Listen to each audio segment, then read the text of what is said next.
আমরা একজন রিলেশন করতাম, তারপর কোনো না কোনো ছলে বলে কৌশলে ভালোবাসার দোহাই দিয়া মেয়েদের রুম ডেটে ডাকতাম।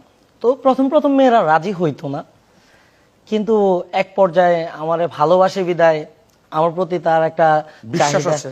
বিশ্বাস সবকিছু আছে বলে যে না এক সময় তো সে আমাকে বিয়ে করবেই, তো যেটা পরে করব সেটা আগে করলে প্রবলেম কই, মানে এই বিষয়টা আমি তারে কনভিন্স করতাম। কনভিন্স করার পর সে আমার প্রতি একটু পজিটিভ বিশ্বাসী হতো। হয়ে? তখন এভাবেই আমরা শুরু করি। তো আমরা একজন রুম ডেটে গেলে আমাদের প্ল্যান ছিল এটা যে আমরা যখন রুম ডেটে যাব, তো মাঝখানবর্তী অবস্থায় তখন আমার বন্ধুরা যে রুমে আমরা রুম ডেটে যাব তখন তারা হানা দিবে, অথচ মেয়েটা জানতো না যে আমাদেরই প্ল্যান ছিল বিষয়টা। তো এইভাবে আমাদের শুরুটা ছিল। তো আমরা যে মেয়েটাকে রুম ডেটে আনতাম, তো আমার এক প্রকার হাত পা বেঁধে রাখতো, আমার সামনে সবকিছু করতো। এরকম করে আমরা এক একজনের গার্লফ্রেন্ডে আনতাম। বিষয়টা খুবই খারাপ, কিন্তু তখন তো বুঝতাম না, তখন একটা মোহের মধ্যে ছিলাম। এখন বুঝতেছি। তারপর এভাবে চলতে থাকে। তো একদিন আমি নিলাম, একদিন আমার বন্ধু নিল, আরেকদিন এভাবে একজন করে নিত। আমাদের একটা বন্ধু ছিল তখন, বিষয়টা আমাদের এখন বিষয়টা যেটা আমরা প্ল্যান ছিল, কিন্তু আমাদের ধারণাটা এটা সত্যি একটা ঘটনার মধ্যে হয়েছিল। সে ঘুরতে গেছিল মেয়েটাকে নিয়ে, তো একটু রাত হয়ে গেছিল। তখন কিছু লোক ছিল যারা নেশা টেশা করতো, তাদের সামনে দিয়ে হাইটা আসার পর, বাই দ্য ওয়ে, আপনারা কি ড্রাগ নেন? না আমরা ড্রাগ না, জাস্ট স্মোক। স্মোক করেন, ওকে। তো হাঁটার পথে ওই যে কি বলে তাদেরকে, খারাপ লোকরা, আমাদের ধারণাটা এখান থেকে আসে, খারাপ লোকরা ধৈরা মেয়েটাকে একটু নষ্ট করার চেষ্টা করে। যদিও তখনকার পরিস্থিতি সময়ে পারিনি, কিন্তু অনেকটা করে ফেলছিল। যদি মানুষ না আসতো তখন কি হতো আল্লাহ জানে। কিন্তু তখন থেকেই যে ওই বিষয়টা যে আসলে আমরাও পারি। আমার মাথার রকটা একটু টেরা ছিল, কারণ আমি আগে একটা ছ্যাঁকা খাইছি। ওই ছ্যাঁকা খাওয়ার কারণে তো আমি এখান থেকে খারাপ হওয়ার সিদ্ধান্ত। আমার বন্ধুরা এইদিকে যাইতে চায় নাই। আমি একটা তারপর বিষয় আস্তে- বুঝি না, আমি একটু থামাচ্ছি আপনাকে, একটা বিষয় বুঝি না। প্রথমত এখন প্রেমে পড়া খুব আর্লি শুরু হয়ে গেছে। জি, প্রাইমারি স্কুলে, হাই স্কুলেই প্রচুর প্রেমে পড়াপড়ি শুরু হচ্ছে। ওকে, সময় বদলেছে, হতেই পারে। কিন্তু প্রেমে পড়ার পর, ছ্যাঁকা খাওয়ার পর সবাই নষ্ট হয়ে যাওয়ার সিদ্ধান্ত কেন নেয়? উল্টো কোনো সিদ্ধান্ত হতে পারে না যে আমি যে ছ্যাঁকা খেলাম কি কারণে, আমি অনেক বড় হয়ে, অনেক প্রতিষ্ঠিত হয়ে ওকে দেখাবো। জি, আসলে কথাটা সঠিক, কিন্তু আমাদের সময় যে বিষয়টা হইতো, আমরা তো আজকে থেকে 6-7 বছর আগের ঘটনাটা বলতেছি। তখনকার একটা ছেলে ছ্যাঁকা খাওয়ার পর ডিপ্রেসড হয়ে যায়। আর যখন আমরা ডিপ্রেসড হয়ে যাই, ডিপ্রেশনে পড়ে যাই, তখন না বোধগম্য কিছু থাকে, ওই বিষয়গুলো মাথায় আসে না আসলে। সেজন্য আসলে আমার ধারণা আমরা নষ্ট হওয়াটা, কিন্তু নষ্ট হওয়ার পিছনেও আবার ভালো হওয়ার একটা কারণ থাকে। তো সেটাই আমার মাঝে ঘটছিল আর কি। তো তখন যে বলতেছিলাম, আমরা এই গ্যাংটা চালাইতেছি এভাবে সবার গার্লফ্রেন্ড হয়ে গেছে। অলমোস্ট সবাই গার্লফ্রেন্ডে নিয়ে আমরা গ্যাং রেপ করলাম। তারপরেও মনে করেন যে এখন তো আমাদের এটা একটা নেশা হয়ে গেছে যে করতে হবে। তো তখনকার পরিস্থিতি, যখন আমরা কোনো মেয়ে পাচ্ছিলাম না রিলেশন করার জন্য, কিন্তু আমাদের মাথা অন্যরকম হয়ে গেছিল। আসলে একটা চাহিদা আমাদের মাঝে তৈরি হয়েছিল।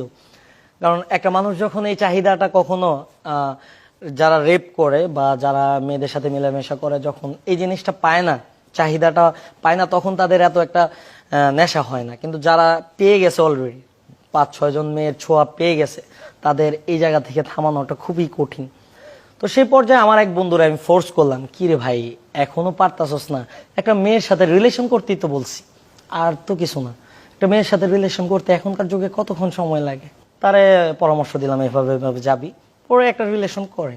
কিন্তু সেই রিলেশনটা হয় আনফরচুনেটলি আমার চাচাতো বোনের সাথে। সেটা আপনি জানতেন না? না, আমি জানতাম না।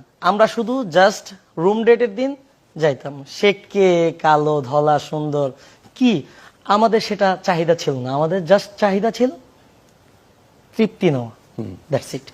রুমটা ছিল টিনের ঘর। আপনারা যদি গ্রামে যান তাহলে দেখতে পাবেন মেশিন ঘর নামে একটা ইয়ে আছে, যে পাম্প, ওয়াটার পাম্প। ওয়াটার পাম্পের রুম ছিল। তো ওইখানে একটা মেয়ে যদি চিৎকার করে মরে যায় তাও কেউ বাঁচাতে আসবে না রাতের বেলা। তো সময়টা ছিল 8টা কি 9টা। তো মেয়েটা ঘুমের ঘর থেকে উঠে গেছে, অনেক প্রলোভন দেখায় আনছে। আমি যখন গেলাম তখন আমি বুঝতে পারি নাই, আমি অলমোস্ট শুরু করব, অন্ধকার ছিল, অলমোস্ট শুরু করব, কেন জানি আমার হাতে থেকে মোবাইলটা টিপ দিলাম বাজে কয়টা দেখার জন্য। তো তারা করতে করতে সময়টা হয়ে গেছিল প্রায় 10টা। তখন আমি বাজে কয়টা দেখতে গিয়া হঠাৎ করে চেহারার মধ্যে আলোটা লাগলো, আমার যেন ভিতরে কেমন করে উঠছে যে আমি কই দেখছি, কে কাকে কি করতেছি। পরে আমি পুরো লাইটটা জ্বালায় তার মুখটা দেখলাম, আর তার মুখে আলোটা ধরার পর রিফ্লেকশনে যে আলোটা আমার মুখে আসছে, সে যখন দেখলো আমাকে বলল, ভাই তুই। সেই ডাকটা এখন আমার কানে বাজে, কিন্তু কিছু করার ছিল না তখন, আমি অলমোস্ট অপরাধী। তখনকার আমি একটু ছটকে গিয়ে বেড়ার মধ্যে যায় ধাক্কা খাইলাম, কি করতেছি। সে আর পারলো না, সে এতদিন যা হয়েছিল, এতক্ষণ যা হয়েছিল সে সেটা মুখ বুজে সহ্য করত, কিন্তু আমার সামনে তো তার প্রতিদিন দেখা হয়। আমার ধারণা এটাই, সেজন্য পাশেই ছিল মেন সুইচের বোর্ড পিছনে, আর এখানে ছোট্ট একটা চকি, বাঁশের দিয়ে চকি দিয়ে খাট বানানো ছিল। এই খাট বানানো ছিল, আর সেটার মধ্যে সে কি করবে বুঝতেছে না, মাথা মুথা আওলায় গেছে, হঠাৎ করে যায় ওইখানে হাত মারছে। তখন নর্মালি কারেন্টে লাগলে আমরা দেখি যে সে ছিটকে পড়ে আসে, কিন্তু সে ছিটকেল না, স্থির হয়ে রইল। আমিও স্থির, অলমোস্ট অনেকক্ষণ দাঁড়ায় রইছি।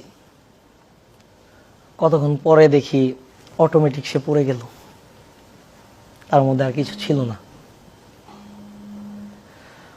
তখনকার পরিস্থিতির পর আজ এই পর্যন্ত আমি রাস্তা দিয়ে হাঁটি, এতটা অনুতপ্ত আমি, কিন্তু মাথা উঁচু করে হাঁটি না। কোনো মেয়ে আমার চোখে আজ পর্যন্ত পড়েনি যে আমি সামনে বিয়ে করব, কিন্তু পড়েনি যে আমার সামনে বাবা মা প্রেশার দিচ্ছে বিয়ে করার জন্য। না, আমার কাছে এখন মেয়ে মনে হয় না। ওই কাজগুলো করার পর খুবই অনুতপ্ত ফিল হয়, তখন থেকে ছেড়ে দেই। আর ওইখানে বিষয়টা ধামাচাপা হয়ে যায় কোনো না কোনো বিষয়ে। ওইখানে যে রেপ হয়েছে এই বিষয়টাও বোঝা যায় না, কারণ গ্রামের বাড়ি ছিল, এতটা ইনকোয়ারি ছিল না। কোনো কারণে গেছে, কারেন্টে লেগে মারা গেছে, এরকম হয়ে বিষয়টা ধামাচাপা হয়ে যায়। তারপর থেকে আজ পর্যন্ত পড়াশোনা করতেছি সবকিছু, কিন্তু কাউরে বলতেও পারি না, ভিতরে কষ্টটা শুনতেও পারি না। তারপরে দেখলাম আপনাদের 2-একটা শো দেখার পর আমার মনে হলো যে আমার শোটাও মানুষের সাথে শেয়ার করা উচিত, এখান থেকে মানুষ একটু তো শিক্ষা নিতে পারবে। দর্শক, আপনারা যারা এই মুহূর্তে আমাদের চ্যানেল 24-এর পর্দা শিকার দেখছেন, তাদের কাছে আমি ক্ষমা চাচ্ছি, আমি লজ্জিত, আমি দুঃখিত।